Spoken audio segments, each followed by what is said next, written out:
Sumangit ning ngaura na panahon, patagumpede peg celebrar na empleyado ning SM City Clark Independence Day.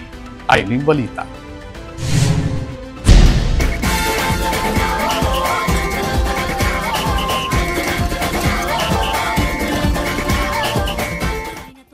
Sumangit ning maura na panahon, matagumpelang mekisan metong reng magobra king SM City Clark para king selebrasyon ning 127 aldoning katimawan o Independence Day king Pilipinas ngayong Huwebes, June 12.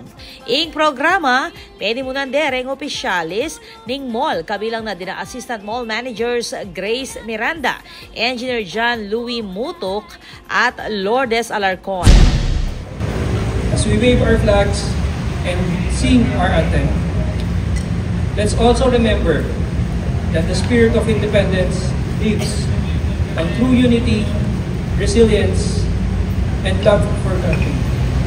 May we always carry our heritage with pride and continue building a future that reflects the best of who we are.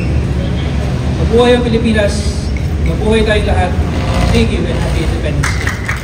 Metong a cultural performance naman ng Pepa kidareng anak, iba't king bale-balaya na may silbing metong kareng highlight ng aktibidad.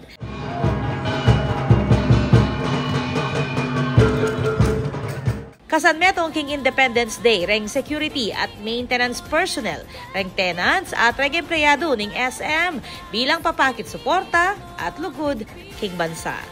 Ako po, Patricia Mamangon para kay News Force Pampanga. Balitang tutuking Balen, susuyo.